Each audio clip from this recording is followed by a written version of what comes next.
मत्ती की किताब उसका 7 अध्याय और उसके जब 24 पद से हम आगे की तरफ पढ़ेंगे, तो बाइबिल हमको यहाँ पर 2 व्यक्तियों के बारे में बताती है और अच्छी बात ये है कि दोनों ने एक ही काम किया।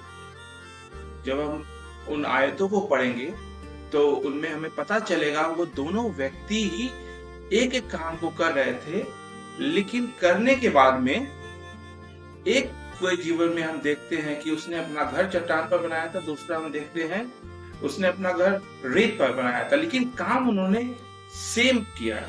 लेकिन एक के जीवन में हम परेशानी को देख रहे हैं और दूसरा मजबूत खड़ा हुआ है।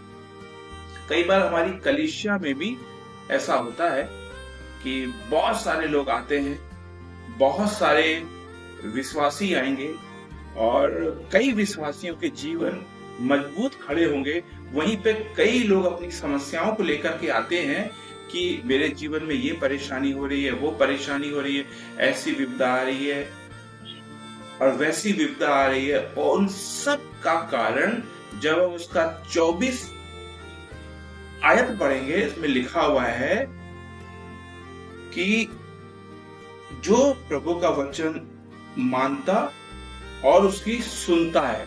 अगर हम परमेश्वर के वचन को सुन रहे हैं, तो यहाँ पे भी जो एक व्यक्ति था जो मजबूत खड़ा रहा, उसकी वजह ये थी कि वो परमेश्वर का वचन सुन रहा था, मान रहा था, उस पर चल रहा था।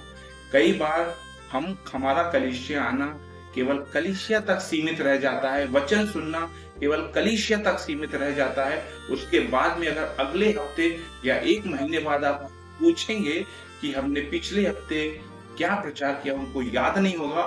कारण क्या है? वो वचन सुनते हैं लेकिन ना तो उस पर को मानते, ना उस पर चलते। जब हम नहीं मानेंगे तो हमारे जीवन में भी ऐसे स्ट्रगल आएंगे जैसे इस व्यक्ति के जीवन में हम देख पा रहे हैं। इसलिए वचन को सुनने वाले, मानने वाले, उस पर चलने वाले बनिए। प्रभु आप सबको आशीष करे।